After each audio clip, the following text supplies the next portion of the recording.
На место решение за одмор добил тупаници. Велешанецот Велимир Јанковски тврди дека бил предепан од својот шеф Митко Михалчев, раководител во подрачното Министерство за одбрана во Велес.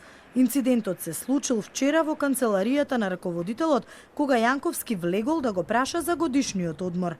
Во истиот момент кога го побарав бројот од правникот, каде што ми велеа дека е моето решение за одмор, стана насилно и веднаш почна да мава.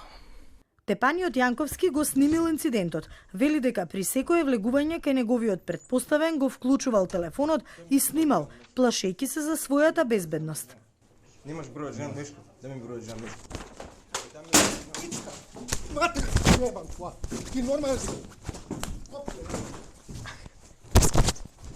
По инцидентот, Јанковски бил на лекар каде што му утврдиле повреди на главата и лицето.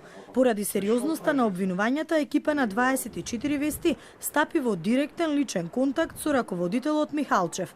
Тој има сосема поинакво тврдење. Не сакаше да зборува пред камера, но за случајот го кажа следново. Точно е дека вчера имаше физичка пресметка, но не ја предизвика Јанковски. Делот каде што тој мене ме навредува е избришен од неговата снимка. Јанковски во повеќе наврати се однесуваше агресивно и ме провоцираше и навредуваше. И двете страни случајот го пријавиле во полиција. Од Министерството за одбрана го потврдуваат инцидентот. Велат дека полицијата извршила увид и ќе го почекаат нивниот извештај, а потоа ќе постапуваат согласно законот за административни службеници и ќе превземат соодветни мерки.